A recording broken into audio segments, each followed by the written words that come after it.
Alors c'est durant la guerre en Ukraine. Vous allez juger si c'est un crime de guerre ou pas.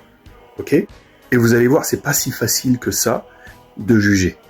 Donc, l'opérateur de drone fait tourner le drone tout autour du mec, et après, vers la fin de la vidéo, eh bien, le drone fait ce qu'il a à faire. Malheureusement. Et donc, pour n'importe qui, si vous voyez ça, vous vous dites quoi ? Est-ce que c'est un crime de guerre ou pas ? Est-ce que vous le voyez se rendre ? Parce que, normalement, ils doivent se rendre, et ça doit être explicite. C'est-à-dire qu'on doit bien voir qu'il se rend. Et en fait, il peut pas se rendre dans n'importe quelle condition. Je vous parle des lois de la guerre, hein. Parce que l'opérateur de drone, après, le soldat est sous sa protection. Donc, c'est lui qui est responsable.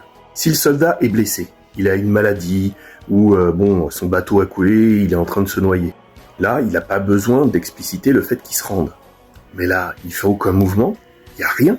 On ne sait même pas à combien de distance ils sont de la ligne ukrainienne. Là, c'est un soldat russe, mais ça pouvait être l'inverse. Il y a peut-être 5 kilomètres.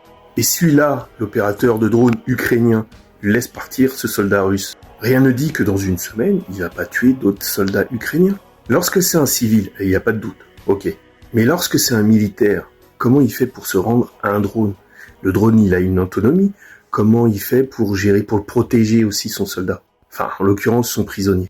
Donc c'est pour ça que les situations comme ça sont assez difficiles à gérer pour les opérateurs de drones russes ou ukrainiens.